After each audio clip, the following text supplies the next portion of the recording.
How, noble viewers? How is hello in Lakota, a language of the Sioux language family in the North American Great Plains region? I'm Hota. The virtuous Lakota people wish you daily bliss from the awe-inspiring splendor of nature. May you always be in Mother Earth's favor. Chief Arvol Looking Horse is the 19th generation keeper of the sacred white buffalo calf pipe bundle for the Great Sioux Nation. He was bestowed with this immense honor at the age of 12, the youngest ever. Raised by his grandparents, Chief Arvol delved deeply into the culture and spirituality of the Lakota Nation. He also witnessed challenging times for his people.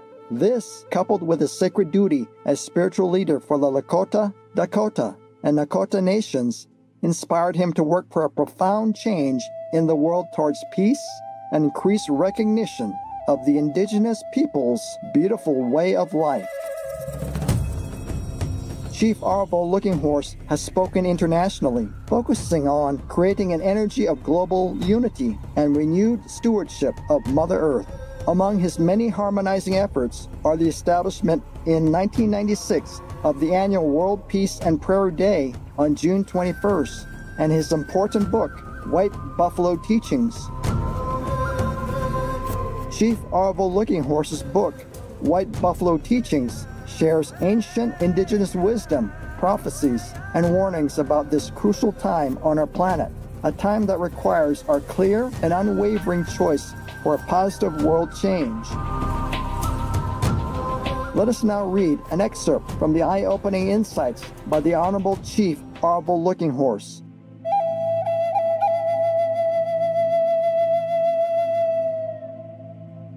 We are the watchers. We are the witnesses. We see what has gone before. We see what happens now.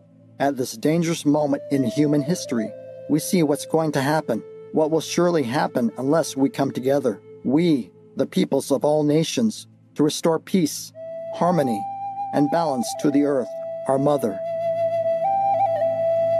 I honor your sacredness, your humanness. I ask you to honor mine. It's good that we meet at this crucial time, this sacred time, this crossroads in human and earth mother's history. Yes, it's good. Waste. When I was 12 years old, words of our ancient prophecies were instilled in me by our spiritual elders of that time. Those prophecies concerned drastic changes that would come to all life upon Mother Earth. These changes are here with us today. Our prophecies tell us that we are at the crossroads. We face chaos, disaster, and endless tears from our relatives' eyes. Or we can unite spiritually in peace and harmony. It's time to bring the message of the urgent need for peace, of creating an energy shift throughout the world. As keeper of the sacred Chanupa pipe in Lakota language bundle, I ask for your prayers for global healing. Our Mother Earth is suffering. Her wonderful gifts, the water, the trees, the air, are being abused. Her children, the two-legged, the four-legged, those that swim, crawl, and fly, are being annihilated. We see such atrocities occurring everywhere. Our relatives, the animal nations, reflect our well-being. The buffalo, wolf, salmon, bear, caribou, eagle, whale, dolphin, and many other sacred relatives in this fragile ecosystem are all in danger and are suffering. We, the indigenous nations, see what our brother animal nations are going through. Since we are all connected, we are all one. What happens to them happens to us. They need our help. Our voices must be heard. Our ancient creation stories tell of a great race that took place around the sacred Black Hills, mountain range, U.S. The race was between the two-legged and four-legged, and the two-legged won.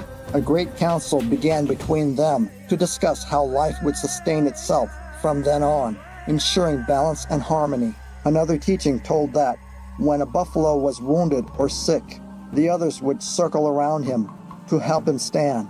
We too must do that with each other. Many more animal nations came forward to share their connectedness with us, helping us to learn our way of life. When the Eagle Nation approached the two-legged, the eagle told us he would carry our prayers to the Great Spirit, since he flew the highest, and would bless Mother Earth with his presence when we honored him with songs.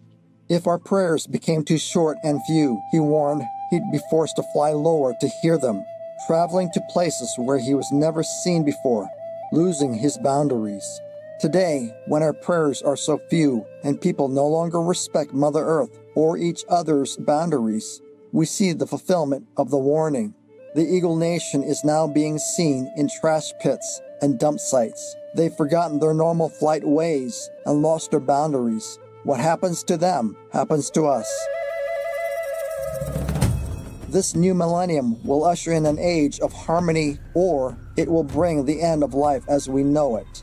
Starvation, war, and toxic waste have been the hallmark of the great myth of progress and development that ruled the last millennium. To us, as caretakers of the heart of Mother Earth, falls the responsibility of turning back the powers of destruction. We have come to a time and place of great urgency. The fate of future generations rests in our hands. We must understand the two ways we are free to follow as we choose, the positive way or the negative way, the spiritual way or the material way. It's our own choice, each of ours and all of ours. You yourself are the one who must decide. You alone and only you can make this crucial choice. Whatever you decide is what you'll be, to walk in honor or to dishonor your relatives. You can't escape the consequences of your own decision. On your decision, yes, on your own personal decision, depends the fate of the entire world. We are the only species destroying Mother Earth. You must decide. You can't avoid it. Each of us is put here in this time and this place to personally decide the future of humankind. Did you think the Creator would create unnecessary people in a time of such terrible danger? My grandmother once told me to understand that every person can have a good heart, a heart big enough to change the world. She said the Great Spirit wouldn't give us something we couldn't handle. Know that you yourself are essential to this world. Believe that. Understand both the blessing and the burden of that. You yourself are desperately needed to save the soul of this world. Did you think you were put here for something less? We carry a message that has been handed down to us from elder to elder through the generations, a sacred message of a way of life that Wakan Takan, the Great Spirit, the great enveloping mystery, has blessed us with. Each generation has an obligation to pass this message down to the next. Because our word, like the breath of life that carries it, is sacred. It must always be passed down in truth. We do this in our ceremonies, our prayers, our prophecies, and our sacred teachings. In our ways, a leader has to be humble and think about the seventh generation. Every generation must consider the welfare of the seventh generation yet to come. As we turn to the four cardinal directions, we hear our ancestors in the winds, encouraging us to make decisions based on generations to come. Remember, 7 generations ago, our grandfathers and grandmothers prayed for our welfare, even though we weren't yet born. If they had forgotten those who were not yet born, if they had forgotten us, we wouldn't be here today. One of our prophecies warns that if there comes a time when people would wake up to each new day with continuous negative energy, it would adversely affect the path of a Wakan Yeja, a sacred spirit child, coming into this world, and the new life would return back to the spirit world. We witness this many times today when children die before they are born. Yes, we ourselves are the 7th generation, and we too must remember those who aren't yet born, the 7th generation yet to come.